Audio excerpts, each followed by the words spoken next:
Merci, vous va bien. Vous savez qu'il y a des choses qui ne t'arrivent que parce que tu as toléré, parce que tu as toi-même inconsciemment validé. Ce n'est pas normal qu'un enfant de Dieu soit malade. Ce n'est pas normal qu'un enfant de Dieu soit pauvre. Mais cependant, comme j'expliquais à certaines personnes, regarde, mets-toi un peu à genoux, mets-toi à genoux, essaie un peu de ramper, rampe. Vous savez, quand un bébé rampe, a-t-il en lui le potentiel de marcher? Est-ce que vous savez que le signe de ramper est un indicateur crédible pour les parents que l'enfant est en bonne santé? Et que bientôt l'enfant va se lever et que l'enfant va commencer à marcher. Maintenant, cet enfant qui marche, attendez, cet enfant qui marche, a-t-il marché le premier jour? Non, mais il a commencé à ramper. On est d'accord? Maintenant, quand il marche, de temps en temps, il va tomber. C'est comme ça que ton enfant, ça faisait, non? Il faisait comment? Il tombe et puis il fait quoi après? Souvent, quand tu viens le relever, lui-même, il ne veut pas, il veut encore continuer. Pourquoi il veut continuer de marcher? Parce qu'il sent en lui quelque chose qui l'appelle vers la marche. Je vous pose une question. Cet enfant qui va marcher, est-il allé à l'école de la marche? Non. Est-ce qu'il a rencontré le professeur de marchologie? Non. Mais pourquoi est-ce qu'il marche? Pourquoi est-ce qu'il marche? Pourquoi l'enfant la marche? Pourquoi cet enfant marche? Il est appelé à marcher. Il est appelé à marcher. Mais il sent en lui qu'il doit marcher. Instinctivement, il doit marcher. C'est la même chose pour ta richesse. C'est la même chose pour ton élévation. C'est la même chose pour ta gloire. Tu le sens à l'intérieur. Est-ce que quelqu'un comprend? Il y a quelque chose dedans. Il y a quelque chose. Il y a quelque chose en toi. Maintenant, écoute, rampe encore. Rampe. Maintenant, marche. Lève-toi. Et maintenant, tombe encore. Maintenant, quand tu tombes là, tu dis non, Dieu n'est pas avec moi. Alors que tout bébé, quand tu essaies de marcher, tu t'es relevé. Pourquoi maintenant, quand ta première affaire est tombée, tu n'essayes pas de te relever? Faut te relever simplement. Faut te relever. Faut continuer d'avancer. C'est ça la marche avec Christ. C'est ça la marche avec Dieu. Est-ce que quelqu'un comprend ça?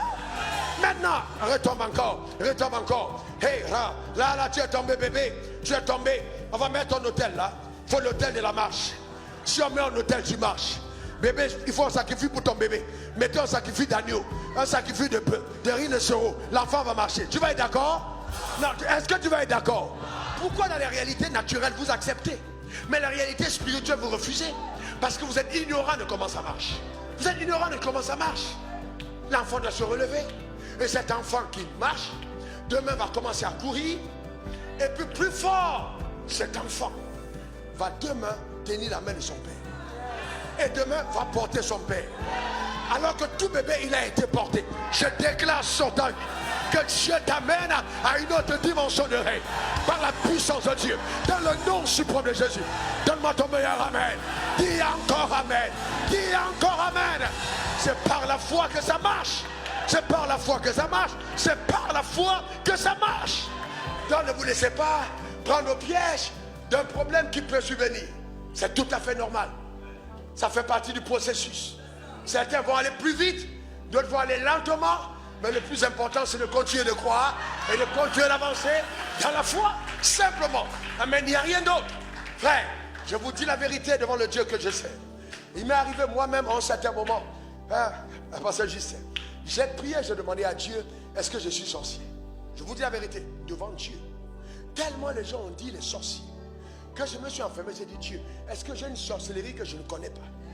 Tellement j'étais accré. Et puis Dieu me demande, attends, ça dit, c'était vraiment choquant. Tellement les gens te pressent que tu as l'impression que peut-être que. Voyez-vous ce que j'ai entendu? Mais le plus important, c'est quoi? C'est que tous les gars qui rampent et qui ont commencé à ramper avec toi peuvent être étonnés de te voir courir. Mais en fait, ils ont commencé à ramper, mais ils ont give up. Quand ils sont tombés pour la première fois, ils n'ont plus voulu avancer.